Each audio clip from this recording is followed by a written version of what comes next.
Hello Internet, this is RC the Revenant, back with some more StarCraft 2.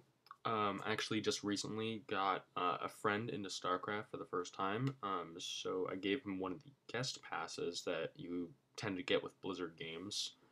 And it's limited to like 7 hours or so, so he was thinking, oh, it might be cool if you made a video, like just kind of highlighting the use of some of the units before I jump into, multiplayer and StarCraft 2 in general. He does have RTS experience. So I'm not going to be going like, oh, this is like what button you click with and stuff like that. But just going to show some of the kind of the unit interactions. And he requested Protoss first. He's thinking between Protoss and Terran. I might do a Zerg episode. Just depends on time constraints and stuff. But here we are in the unit tester where you can just make kind of all kinds of units and buildings and have them fight each other. So first of all, you have the Zealot here, which is the kind of the frontline powerful melee unit, which can really take a lot of hits, and it really has like the best ability to deal damage and to take damage in the early game. So I'll just kind of show you some Zealots versus Marines. So you're going to see they have so much shields. They're going to be doing pretty well, especially with the Terran player not microing. And let's see, reset it, and I'll go for a better flank this time.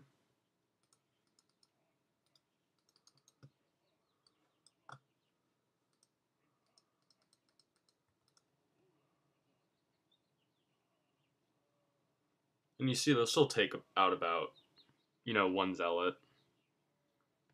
But here we have one Zealot with full HP and shields, and another one who regenerate his shields. Zealots have no range, so you really want to go for a surround as quickly as you can. And next would be the Stalker. Make like 6 of them. They're very good also in the early games because they have so much shields, so it's a bit difficult for Marines to deal with them. And I'll show some basic micro with Stalkers. They do get this handy upgrade, which allows you to do a short range teleport every 15 seconds or so.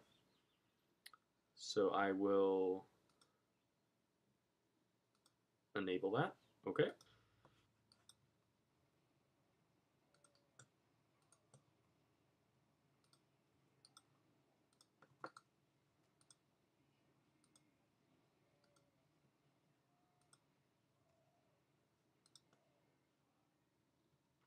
So there you are, just some kind of basic Stalker micro.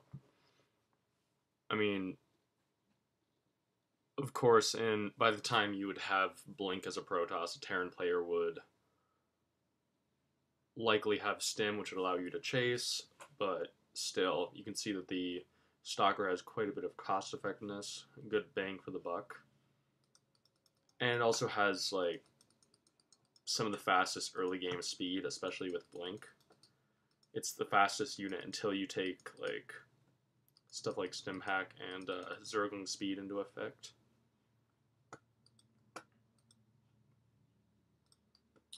Let's see, and next we have the Sentry, which doesn't really hold up in an army by itself, but it's definitely useful in other situations. I'll just show you 2 Sentries and a few Stalkers against maybe 8 Marines. Alright, there we go.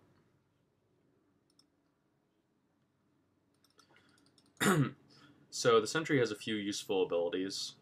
One of them is Hallucination. It allows you to actually create a fake unit with the Sentry, which can't attack, but is good for soaking up damage, and your opponent can't tell the difference unless they have detection or, there's a few other ways by like checking how much damage it's taking and stuff like that.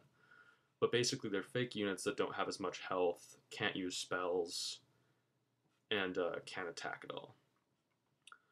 There's also the Guardian Shield ability, which allows you to kind of buff the armor of the troops around you, which can be quite effective. And the spell that's definitely used with the Sentry the most is Force Field, and allows you to create, well, just like it sounds, a force field on the map that blocks enemy movement. So this can be good for splitting up packs of units like Marines, or like blocking off Zerglings, or protecting your flanks.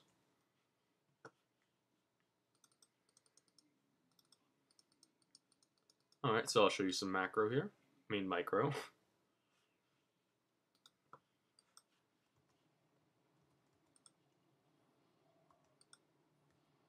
See, just splitting up the Marines. And I took very little damage. Maybe that wasn't a fair fight.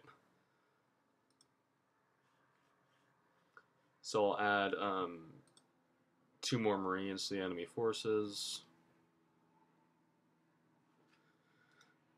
Let's see. Sentries are considered 2. And maybe I'll add 2 more Marines. Try to make this more fair for them.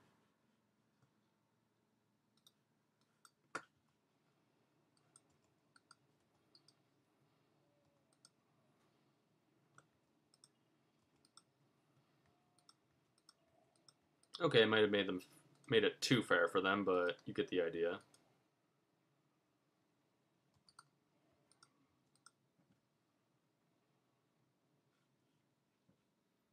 So the point is that that spell can turn the tide of battles that would otherwise not go so well. Let's see, and next I'll add some Stalkers in, and see 2 High Templar, and some, let's see, how much supply do I have here? Okay, that is 10 supply. I'll add 3 Marauders and 2 Marines. Actually, I'll add a couple more Marines. Okay, so next we have the High Templar. It has some useful spells. Feedback, that's really only against energy targets, but it deals a point of damage for every point of energy that your enemy has. It's a single target ability. It can also transform into Archons, which are kind of Siegebreaker units. And it has a useful ability called Psionic Storm, which deals really powerful AoE damage for 8 seconds. So it's really good for squishier units like Terran Bio, for example.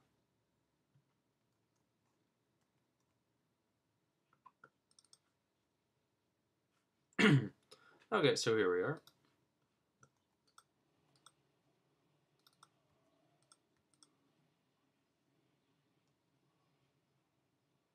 And obviously that's a very powerful storm. That ability is really strong. If you don't dodge it, you can get into a lot of trouble. So it's definitely a powerful ability for space control. And just here's how turning 2 Templar into an Archon.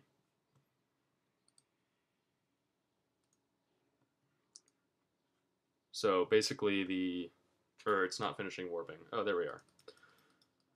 And the point of that is, if you're in the middle of a battle and you've already used all the energy on your High Templar, then you might want to turn it into an Archon so that the Templar don't die, and so that you can continue to use them in the battle. Because High Templars, you probably saw, are really slow, so you can't really help them escape from a battle. So turning them into an Archon is a pretty good option. Okay, next we have... I'll show the DT. Basically, the Dark Templar is a cloaked harassment unit, which does a lot of damage to ground targets with its melee attack. And you do need detection to see it, and if you don't, you're kind of screwed because they kill workers really fast. So I won't really show any micro with it, but you'll just see this is slaughter. That's all you need to know, that Dark Templar are good. Okay, I'll show some Archons Basically, you want to be using them to break siege lines.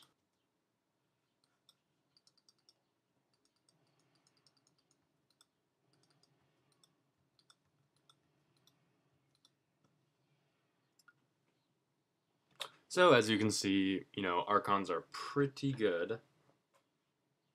Oh, this one might actually lose. Never mind. Yep, Archon's pretty good. They do, however, often get overwhelmed by smaller foes who can, kite them easier. Oh, that's important. By kite, I mean, yeah, actually, I'll show you what I mean by kiting. So in the case of Protoss, so here is a good example of kiting.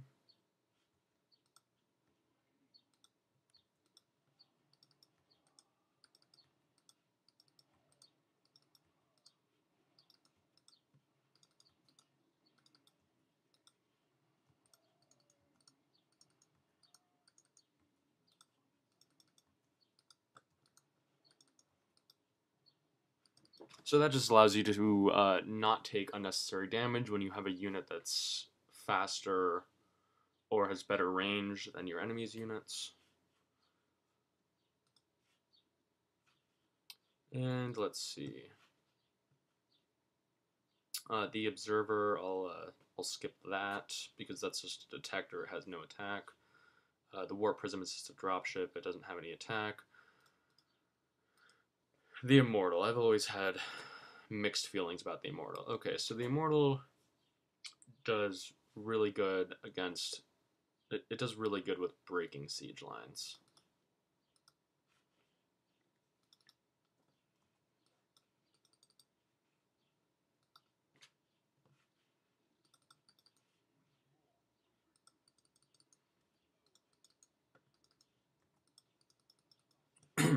Okay, so let me show you what I mean.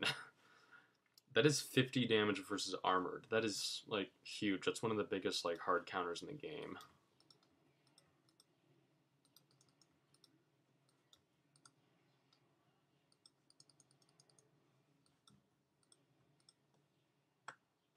On the other hand, yeah, Immortals have a lot of health, but they don't have a great DPS, considering their firing rate. When you look at other units, like the Marines, for example. Smaller, fast DPS units like Zerglings and Zealots. And the Colossus, this just kind of brings death to the biofield.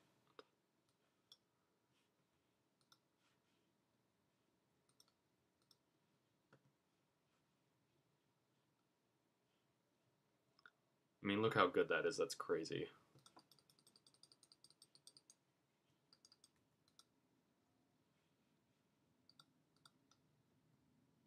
Next we have Phoenixes, which are good anti-air units, also good at harassment.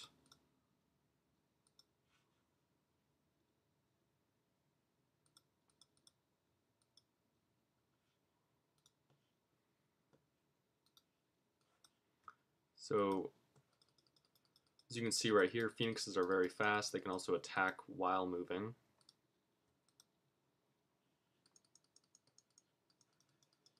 Which is one of the few units in the game that can do that.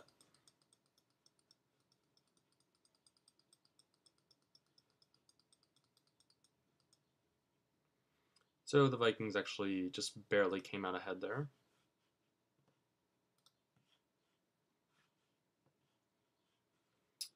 And here we have the most imbalanced unit in the game.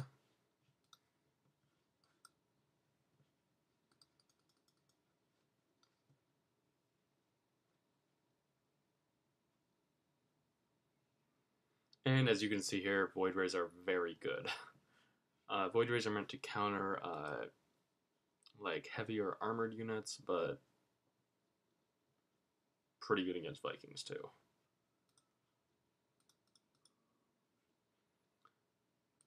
See, against a couple Thors. and you want to move them out to minimize the Thor's air splash. And you'll notice that the Void Rays do this kind of charge-up thing, where the longer they're attacking, the more damage they do.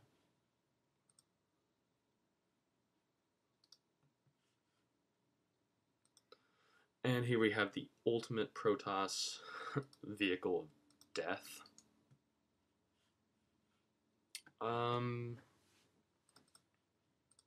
This kind of give you a good idea.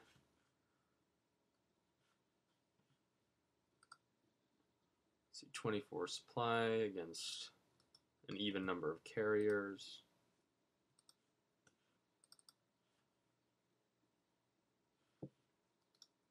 All right, here we go. And you want to make sure you replace the interceptors as they die. These interceptors are the little things that you have to pay for to attack. And the poor battlecruiser doesn't know what to do. That's an important thing to note about the carrier, is if you don't micro your unit specifically against it, then they'll try to attack the interceptors instead.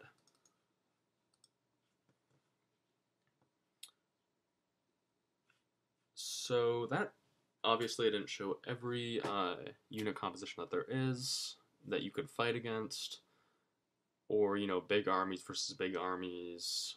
Maybe I'll do one of those to give you an idea of how a ladder match between a Protoss and a Terran player might look.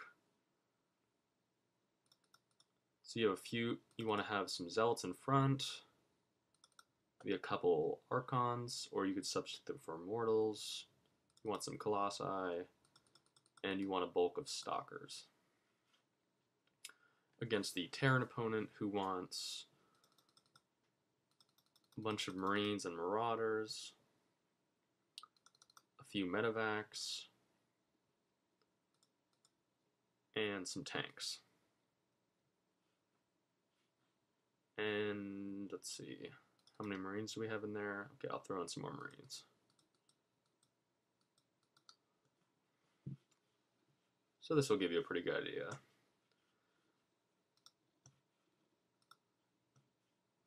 I don't want them to fight yet because the Terran player wants his tank siege. In a typical Protoss and Terran army, I'll just tell them to attack each other.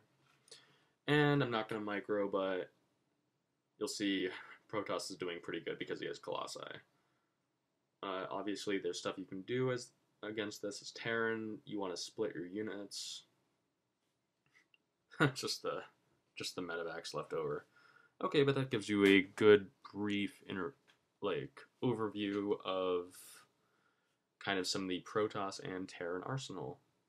And I'll probably be back for the Terran side.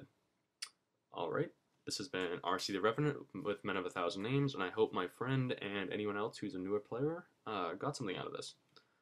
Thanks for watching, guys.